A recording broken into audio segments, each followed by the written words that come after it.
Hello friends, हम सीख रहे हैं एमसीक्यूज और एमसीक्यूज में भी स्पॉटिंग एरर्स। तो आज का लेक्चर भी हमारा एक प्रैक्टिस लेक्चर की तरह है। मेरे साथ साथ नोटबुक और पेन लेकर बैठिएगा and without wasting any time let's start. देखते हैं पहला क्वेश्चन क्या है।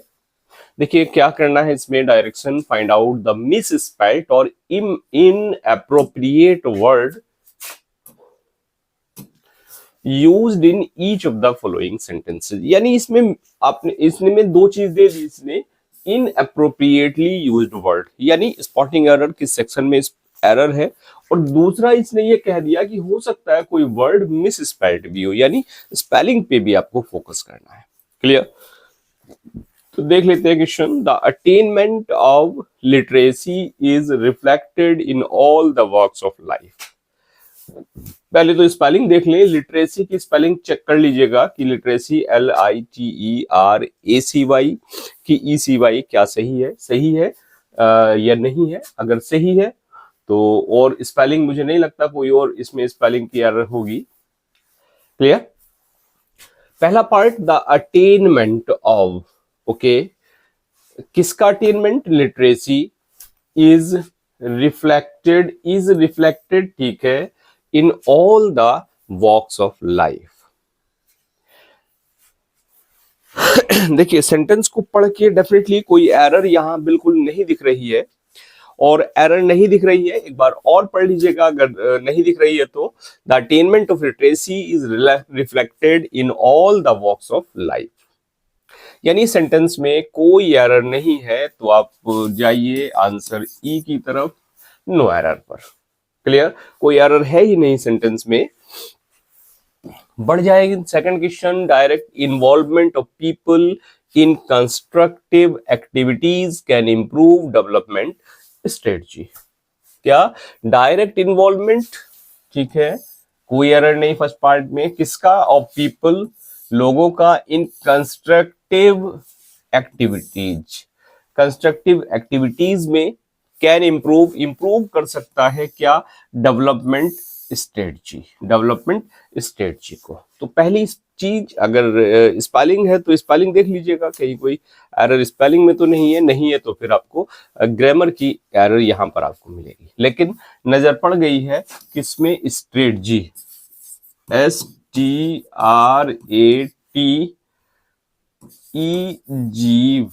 देखिए क्या यही स्पेलिंग होती है स्ट्रेटजी की? बात स्ट्रेटजी की हो रही है, एग्जाम आने वाला है एक प्रॉपर स्ट्रेटजी। क्लियर? तो स्ट्रेटजी की स्पेलिंग डेफिनेटली STRATEGY, स्ट्रेटजी। तो स्पेलिंग एरर है, यानी आपका जो डी आपका आंसर होगा, डी पार्ट में एरर है। और स्ट्रेटजी कहते हैं किसी कौशल को या व्यूह रचना। क्लियर? व्यूह रचना को या कौशल को स्ट्रेटजी कहा जाता है। Next question. Your concern over the problem of poverty has been admired and duly appreciated. Your concern, आपका कंसर्न किस पर? Over the problem of poverty, poverty की प्रॉब्लम पर, has been admired and duly appreciated, उसको admire किया गया और appreciated किया गया। क्लियर? तो कहां है एरर? देख लीजिएगा फटाफट से, 20-30 सेकंड आपको दी जा रही है, बिल्कुल देख लीजिएगा, पेन डाउन कर लीजिएगा। और आप हेजिटेट हो जाते हैं ये कमेंट करने के लिए कि हमारा ये टॉपिक अप्रोप्रिएट नहीं है या इसमें हमें और प्रैक्टिस की जरूरत है। ऑनेस्टली कमेंट करेंगे भाई, 2,500-3 हजार लोग देख रहे हैं एक वीडियो लेक्चर को, लेकिन कमेंट मुश्किल से 10 लोग ही कर पा रहे हैं। खैर कोई बात नहीं, फिर भी अगर कमेंट भी नहीं कर पा रहे हैं कितना आपका स्कोर है, तो बता दीजिएगा कि इसी टॉपिक को कंटिन्यू करें या कोई और टॉपिक। क्लियर? आपके जो सजेशंस हैं उसके अकॉर्डिंग मैं आपको लेक्चर देता रहता हूं। Your concerned over the problem, पहले ही पार्ट में एक एरर दिख रही है, कंसर्न्ड। क्लियर? ये कह रहा है कि आपकी जो चिंता है over the problem of poverty, poverty की प्रॉब्लम पर, तो यहां जो चिंता हम यूज करते हैं तो वहां क्या वर्ड यूज करते हैं? नाउन है हमारे पास, और वो हम यूज करते हैं concern. Your concern over the problem of, clear. तो कंसर्न क्या हो गई आपकी चिंता, तो योर कंसर्न ये नाउन है, तो नाउन है तो यहाँ एडजेक्टिव की जरूरत ही नहीं है, योर कंसर्न नहीं आएगा, ये क्या आएगा, योर कंसर्न आ जाएगा। और एक चीज और है, आपका जो योर है ये क्या हो गया, पजेसिव प्रोनाउन, इसके बाद आता है नाउन। क्लियर। टेक्निकली और पजेसिव प्रोनाउन के बाद अब क्या लाते हैं, नाउन लाते हैं, और नाउन है तो नाउन आपका आ जाएगा कंसर्न।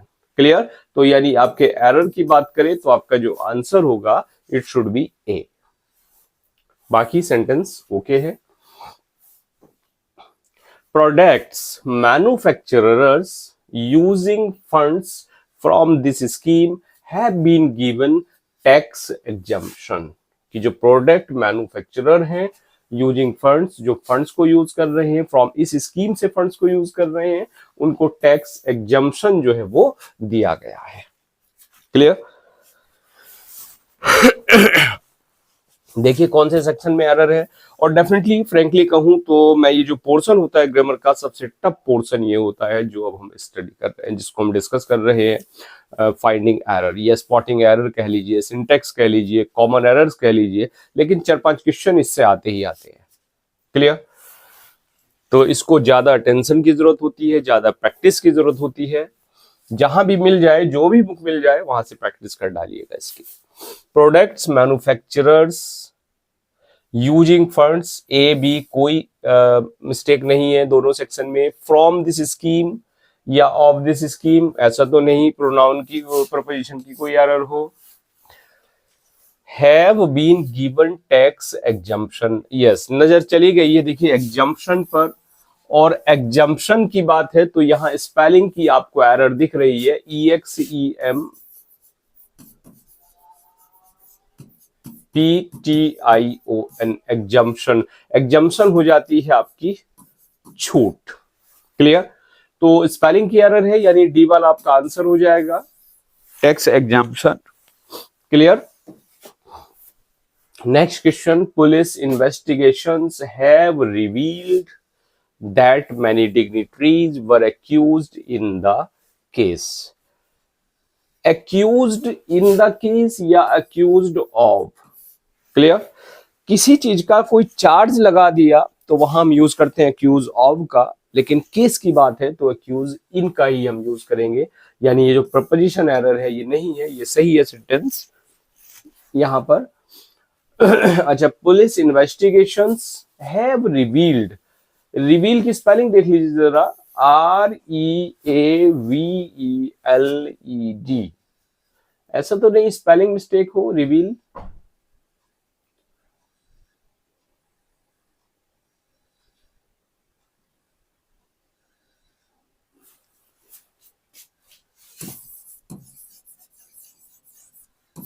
REVEAL और REAVEL, ये दो स्पेलिंग मिल गई हमें, स्पेलिंग ये इसने ये वाली नीचे वाली यूज की है, क्या ये सही है कि ये वाली सही है। रिवील, REVEAL, रिवील, रिवील होता है उद्घोषित करना, प्रदर्शित करना, दिखाना, किसी चीज को शो करना, उस सेंस में हम रिवील का यूज करते हैं। तो डेफिनेटली ये वाली स्पेलिंग तो नहीं है, तो इसने स्पेलिंग एरर दे दी यहाँ इस सेक्शन में आपको, REVEALED, रिवील्ड। क्लियर। आपका आंसर होगा B. Next question, he could make then accepted his proposal because he was quite familiar with their practice. He could make them accepted his proposal, थोड़ा difficult लग रहा है, देख लीजिएगा कहां क्या एरर यहां दिख रही है। He could make them accepted, make them accepted his proposal because he was quite familiar, देखिए because he was quite familiar with the, familiar के साथ विद आता है, बिल्कुल ठीक है, इतना सेक्शन। और ही कुड मेक यहां भी है, लेकिन इस वाले सेक्शन में कुछ एरर लग रही है। डैम एक्सेप्टेड हिज प्रपोजल,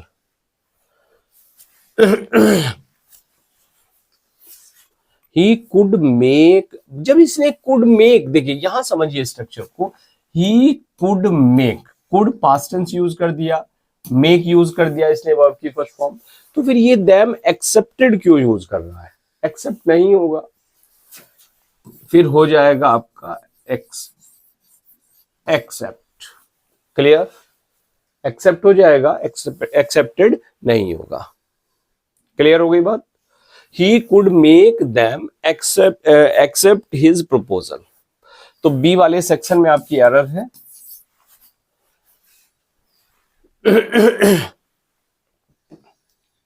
और एक बात और है, चलिए एक रूल दे दूं आपको, जहां भी मेक आ जाता है, मेक के बाद ऑब्जेक्ट आ जाता है तो वर्ब की फर्स्ट फॉर्म आती है, बस इतना आप याद कर लीजिएगा। Clear? Technically he was so emotional stable that she was not moved by their decision to suspend her।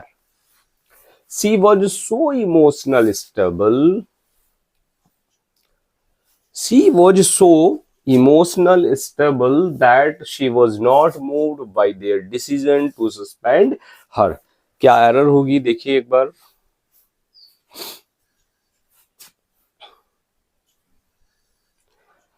Stable use कर रहा है, यानी स्टेबल आपका एडजेक्टिव हो गया और इमोशनल आपका एडजेक्टिव हो गया। भाई दो एडजेक्टिव क्यों यूज कर दिए इसने? देखिए दो एडजेक्टिव कभी भी एक साथ यूज नहीं होते, एक एडजेक्टिव है तो एक एडवर्ब होगा। क्लियर? अब ये कह रहा है सी वॉज, वो क्या थी? She was so emotionally stable, emotionally stable यानी ये एडवर्ब होगा प्लस यहाँ पे एडजेक्टिव होगा, ये स्ट्रक्चर आपको मिलेगी।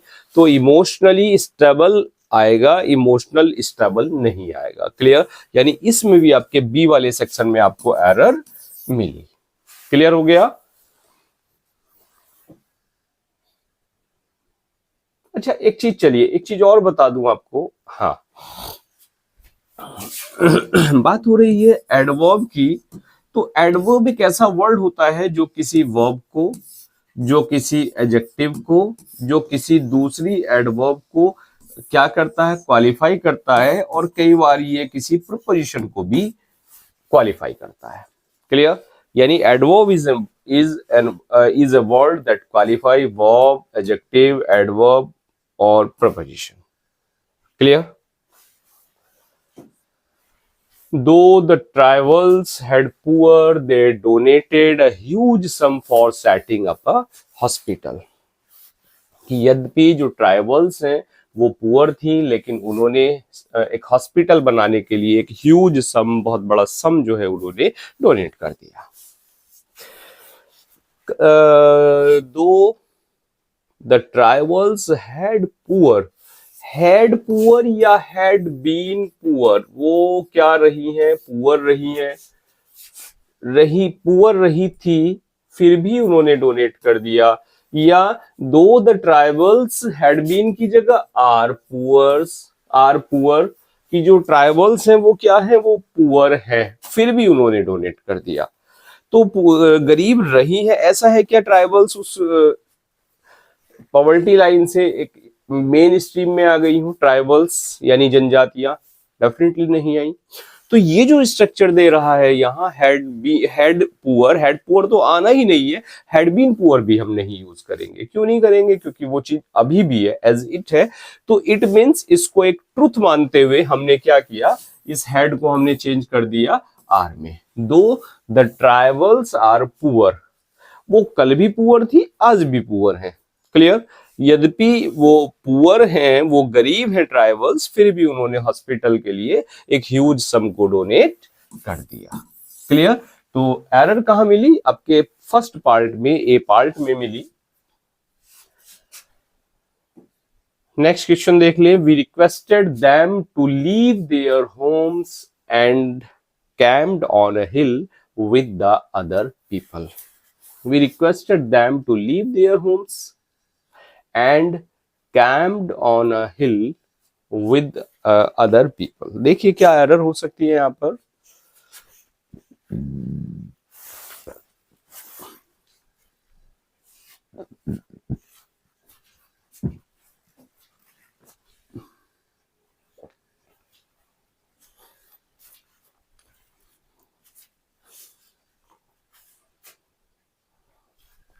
हमने उनको रिक्वेस्ट किया टू लीव देयर होम्स, कि वो अपने घरों को छोड़ दे, एंड कैम्प्ड ऑन अ हिल. भाई देखिए यहां पर we requested them to leave their homes. Clear. To leave कह दिया हमने, और जब टू लीव कह दिया, टू लीव से इस वर्ब के साथ एक ये दूसरी वर्ब जुड़ गई, कैंप. तो फिर जब यहां टू लीव है तो यहां भी तो टू कैंप होगा, टू कैंप. क्लियर. कैंप्ड क्यों होगा, नहीं होगा, टू कैंप होगा. और टू भी क्या है, अंडरस्टूड है, हो भी सकता है नहीं भी हो सकता, लेकिन कैंप्ड नहीं होगा, फिर क्या होगा, कैंप होगा. हमने उनसे रिक्वेस्ट कर दिया कि वो अपने घरों को छोड़ दे और एक हिल पर कैंप हो जाए, हिल पर बस जाए अदर दूसरे लोगों के साथ. क्लियर हो गई बात. तो कैंप्ड यहां पास्ट नहीं होगा, प्रेजेंट होगा, इन्फिनिटिव होगा. टू बेयर इन्फिनिटिव हो सकता है या इन्फिनिटिव हो सकता है. क्लियर. तो आंसर आपका सी वाला, एरर सी वाले पार्ट में है. क्लियर हो गया. He feels that I cannot imagine what a space station would be looked like. He feels that he cannot imagine और I cannot imagine. क्या कहीं ये ही की तो बात नहीं कर रहा, क्योंकि feels इसने जो इनडायरेक्ट स्पीच की तरह सेंटेंस को दिया है. Definitely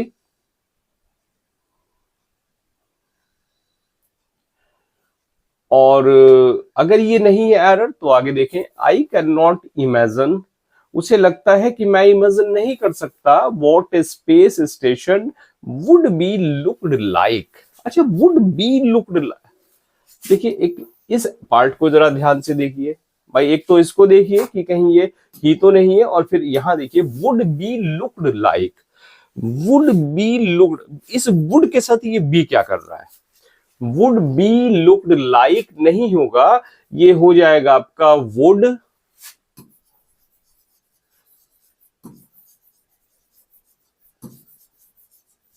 look like. जब वुड आ गया, पास्ट फॉर्म यहां पर आ गई, तो फिर ये बी लुक्ड नहीं है, ये स्ट्रक्चर नहीं है, वुड बी लुक्ड नहीं है. ये क्या होगा, passive structure. Would be looked नहीं है, यहां पर है वुड लुक लाइक, कि उसे लगता है कि आई कैन नॉट इमेजिन, मैं इमेजिन नहीं कर सकता एक स्पेस स्टेशन किस तरह से दिखता है, कैसा दिखता है. क्लियर. तो वुड बी लुक्ड लाइक को आप चेंज कर दीजिए वुड लुक लाइक में. तो एरर आपकी हो गई डी वाले सेक्शन में. क्लियर. समझ पा रहे हैं आई होप बड़े अच्छे से. They asked the guide whether they could wait and watch the pictures after sunset. कोई एरर नहीं नजर आ रही है पहली बार पढ़ने पे, मुझे भी नहीं लगी अभी तक कोई एरर.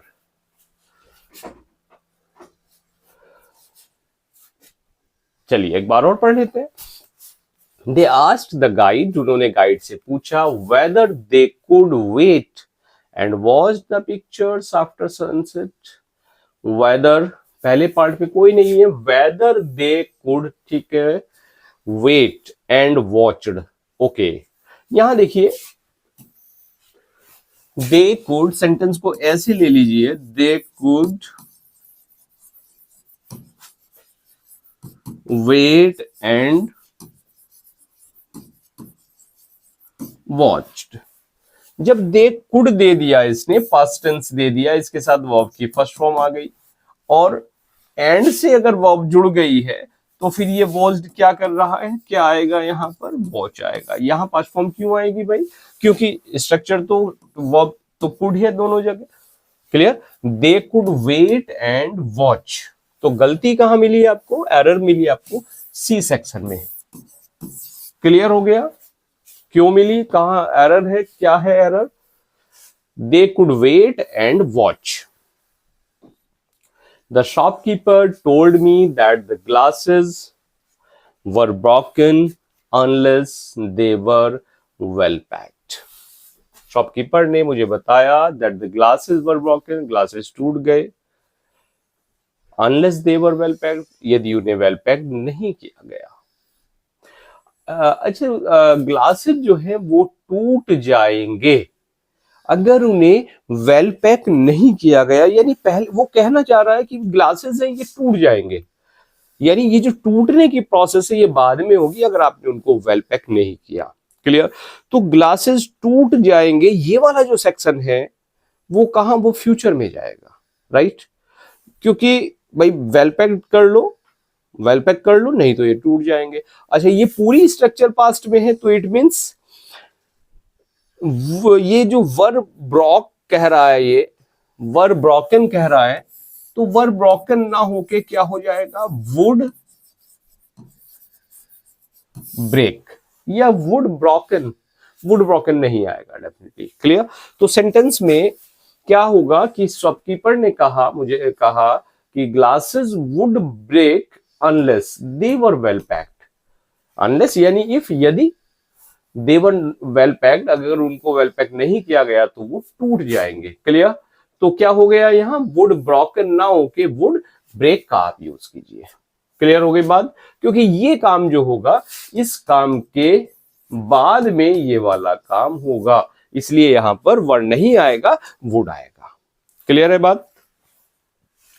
एरर आपको कहां मिली? आंसर आपका सी हो गया, सी वाला सेक्शन है।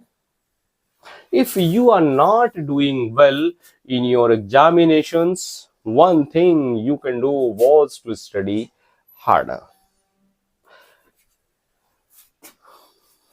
पढ़ लीजिए एक बार और।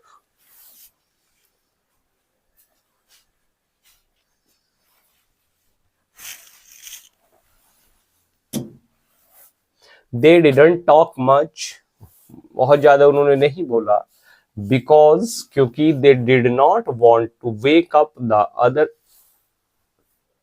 yes चेंज हो गया था sentence. If you are not doing well in your examinations, ठीक है, one thing you can do, अगर आप परफॉर्म नहीं कर पा रहे हैं, अच्छा नहीं कर पा रहे हैं एग्जाम में, तो one thing you can do, आप एक काम कर सकते हैं, वो क्या है, was to study harder.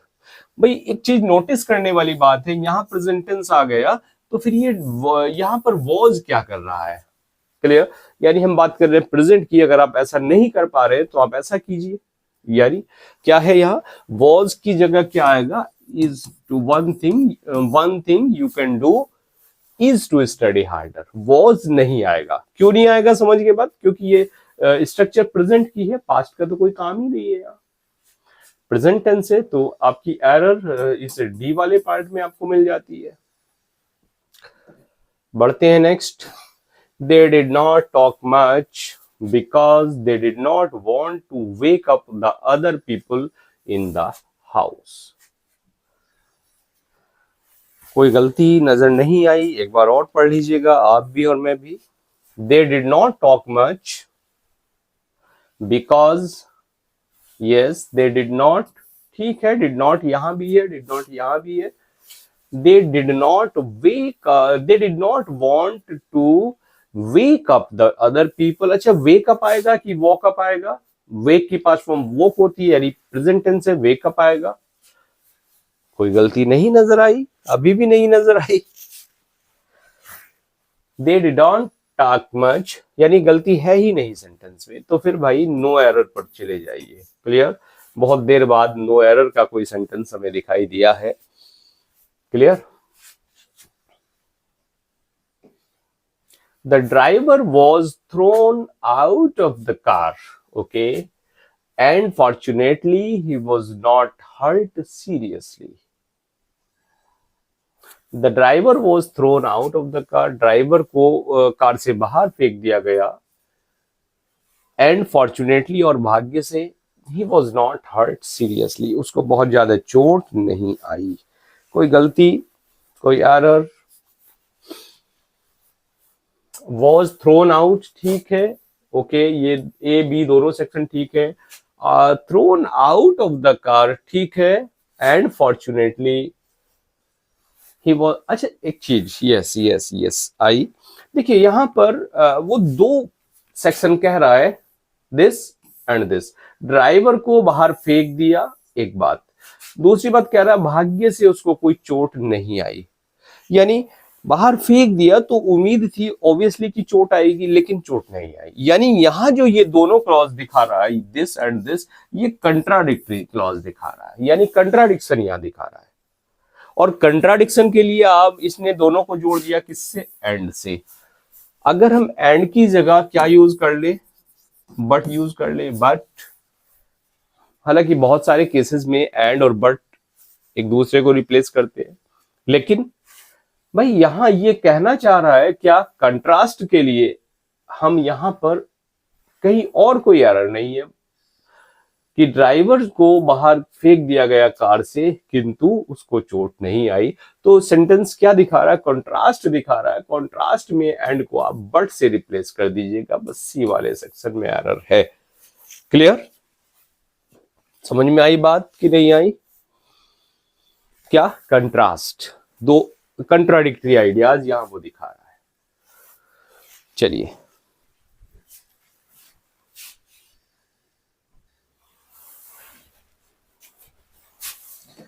next sentence, the report has been prepared on the basis of information we had and on our judgment। देखिए एरर, अच्छा ये शुरू वालों में ही स्पेलिंग एरर थी, बाकी तो स्पेलिंग एरर दिखी नहीं हमें। अच्छा जजमेंट की स्पेलिंग JUDGMENT या JUDGMENT, यहां तो एरर नहीं है स्पेलिंग की। कौन सी स्पेलिंग सही है, ऊपर वाली की नीचे वाली? चलिए तब तक सेंटेंस को पढ़ ले। The report has been prepared, report को प्रिपेयर कर दिया गया on the basis of information we had, उस इंफॉर्मेशन के बेस पे जो हमारे पास थी, एंड ऑन आवर जजमेंट, और हमारे जजमेंट पर। यस, कौन सी इंफॉर्मेशन की बात कर रहे हैं? यस, इंफॉर्मेशन कौन सी, जो हमारे पास थी। यानी जो जनरल इंफॉर्मेशन है उसको हमने स्पेसिफिक कर दिया, उसको हमने विशेष बना दिया कि वो इंफॉर्मेशन है जो हमारे पास है। यानी जो इंडेफिनिट चीज थी उसको हमने डेफिनेट कर दिया। इंफॉर्मेशन कोई सूचना, कोई जानकारी। क्लियर? तो वो इंफॉर्मेशन जो हमारे पास थी या वो इंफॉर्मेशन जो आपके पास है, इट मीन्स क्या है कि सेंटेंस में यहां पर जो इंफॉर्मेशन है ये जनरल नहीं है, ये स्पेसिफिक हो गई। तो इसको आप यूज करेंगे क्या, डेफिनेट आर्टिकल, यानी the information. Clear? The information prepared on the basis of the information we had. अगर ये वी हैड ना लाता तो फिर ये सही था इंफॉर्मेशन। क्लियर? और जजमेंट, जजमेंट की दोनों स्पेलिंग ठीक है, this one and this one. ये आता भी है और नहीं भी आता। क्लियर? तो एरर कहां मिली आपको, सी वाले सेक्शन में। समझ में आ गया क्या एरर है, कि सेंटेंस में क्या यूज होगा, इंफॉर्मेशन डेफिनेट आर्टिकल के साथ यूज होगा क्योंकि इसको डेफिनेट कर दिया गया। Why we do not meet to discuss this matter in detail on next Friday। बहुत छोटी सी एरर, एक ही नजर में आप एरर को पहचान लेंगे। यहां फटाफट से मार्क कर लीजिए कहां एरर है, क्या एरर है। और हिंट दे दूं आपको, why we do not, ए वाले सेक्शन में ही एरर है। क्यों एरर है? क्योंकि लास्ट में यहां क्वेश्चन मार्क है, यानी ये क्वेश्चन की बात कर रहा है। और क्वेश्चन की बात कर रहा है तो क्या है, सबसे पहले उसकी स्ट्रक्चर आप नोट करिए, याद कर लिए। Question word plus helping verb then subject. Clear? Question word plus helping verb plus subject, यानी व्हाई डू वी, और जो कुछ भी है वो बाद में आ जाएगा। क्यों आ जाएगा? क्योंकि क्वेश्चन वर्ड पहले है, फिर हेल्पिंग वर्ब आ गई, फिर वी आ गया, फिर नॉट आ गया। नॉट है, नॉट यहां आएगा। क्लियर? तो ये एरर यहां पर दिख रहा है, यानी सेंटेंस का जो पैटर्न है, स्ट्रक्चर है, उसी में उसने गलती कर दी। ए वाला आपका आंसर होगा। Clear? Had we known that there was a catch in the offer, we would not have accepted it. Had we known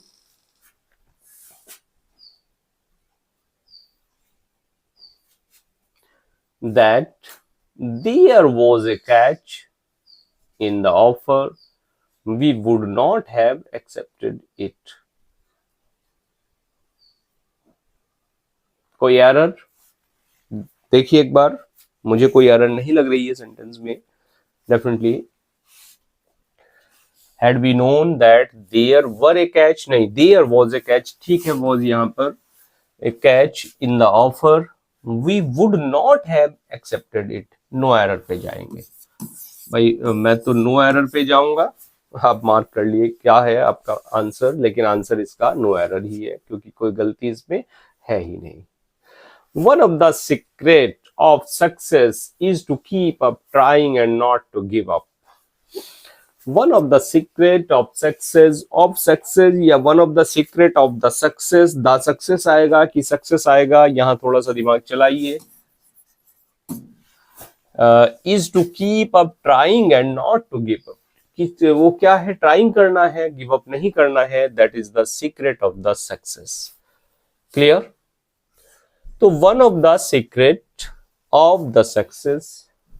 अच्छा, इसको भी छोड़िए आप, एक चीज, हाँ इसको भी छोड़िए, ये दा नहीं है यहाँ, ये सेंटेंस ऑफ सक्सेस बिल्कुल ठीक है, दा नहीं आएगा, लेकिन ये कह रहा है कि वन ऑफ द सीक्रेट, देखिए वन ऑफ द सीक्रेट इसने यूज कर दिया। अगर ये वन ऑफ यूज कर रहा है या आइदर ऑफ यूज कर रहा है या नाइदर ऑफ यूज कर रहा है या ईच ऑफ यूज कर रहा है, तो इन सब के बाद जो नाउन होती है वो प्लूरल होती है। क्लियर हो गई बात? ये आपका एक रूल है कि वन ऑफ अगर आ गया, either of, neither of, each of, तो आपकी जो आप साथ में नाउन है ये क्या होगी, प्लूरल होगी। ये कहना चाह रहा है कि जो सीक्रेट्स हैं सक्सेस के, उनमें से एक, यानी उनमें से एक के सेंस में वन ऑफ यूज करते हैं और उसके साथ प्लूरल नाउन आती है, यानी सीक्रेट्स आएगा, यानी आपका आंसर हो गया ए वाला। Clear?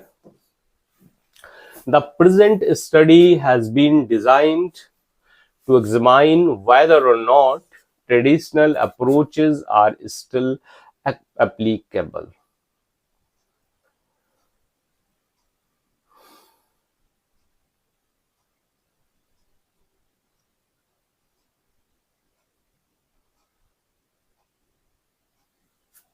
The present study has been designed, present study design की गई है, टू एग्जामाइन, ये एग्जामाइन करने के लिए, वेदर और not traditional approaches are still, की जो ट्रेडिशनल अप्रोचेज हैं वो अभी भी एप्लीकेबल है कि नहीं है। देखिए हैज बीन, डिजाइन्ड, ओके, और not, okay, are still applicable, tense की कोई एरर यहां नहीं दिख रही है, यानी सेंटेंस में आप नो एरर पर जाइए, कोई एरर यहां है ही नहीं। Clear?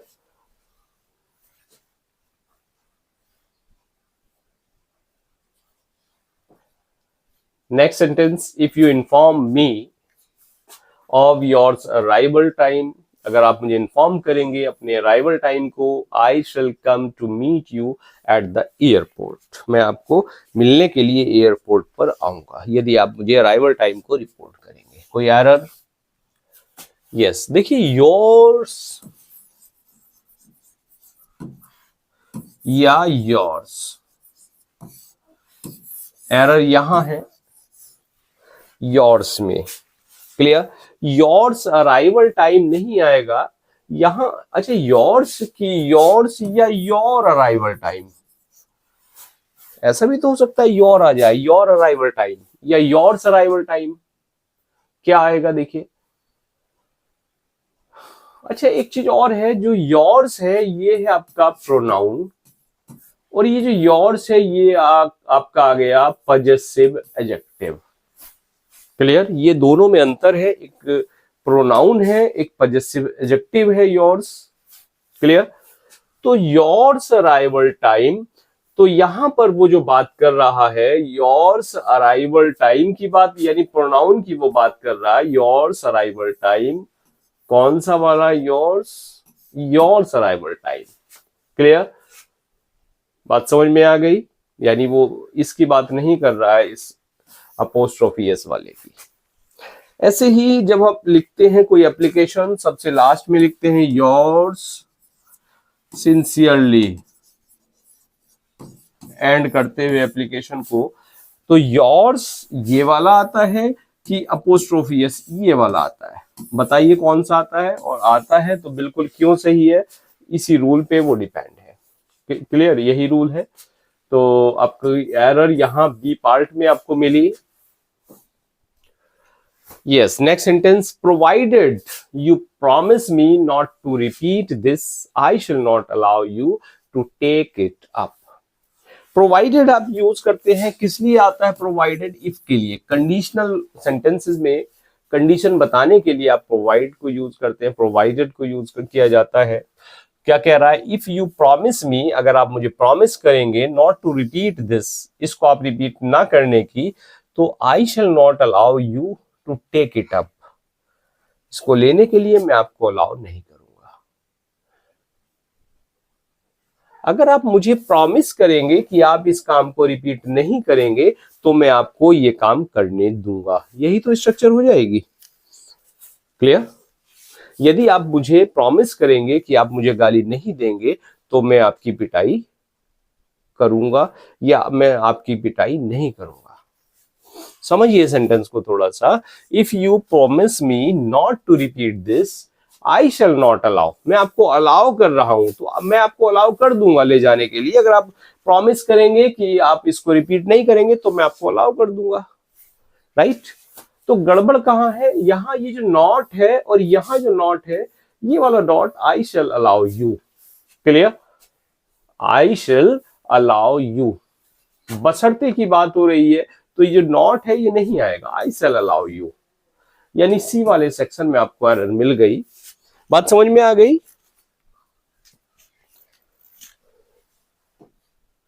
You can not be granted admission unless you do not submit all the certificates in original. जब भी अनलेस की बात हो, टिल की बात हो, अनलेस,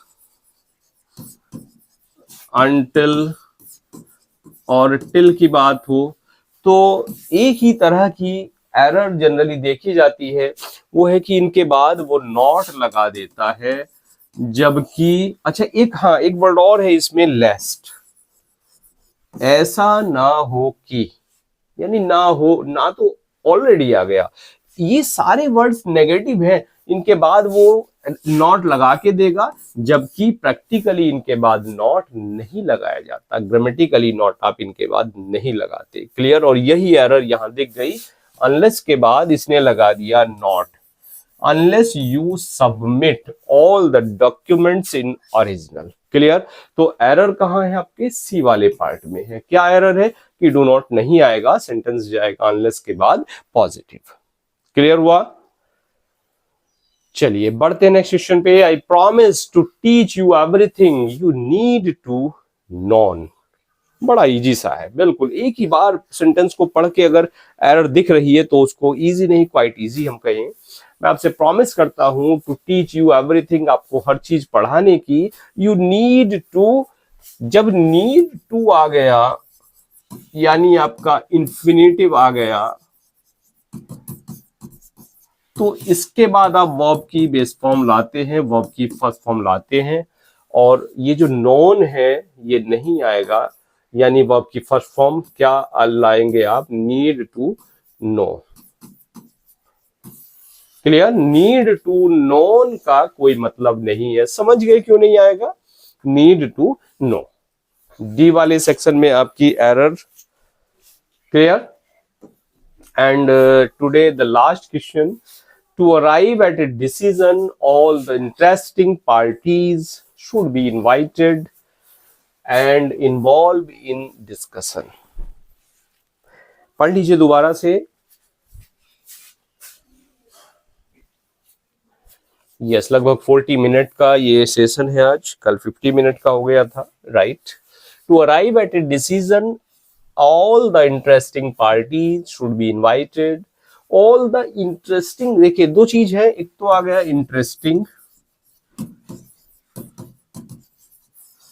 स्टोरी। मैंने कहा क्या है, story is interesting, interesting story यानी रुचिकर, आपने कह दिया रुचिकर, क्लियर। और अगर हमने कह दिया इंटरेस्टेड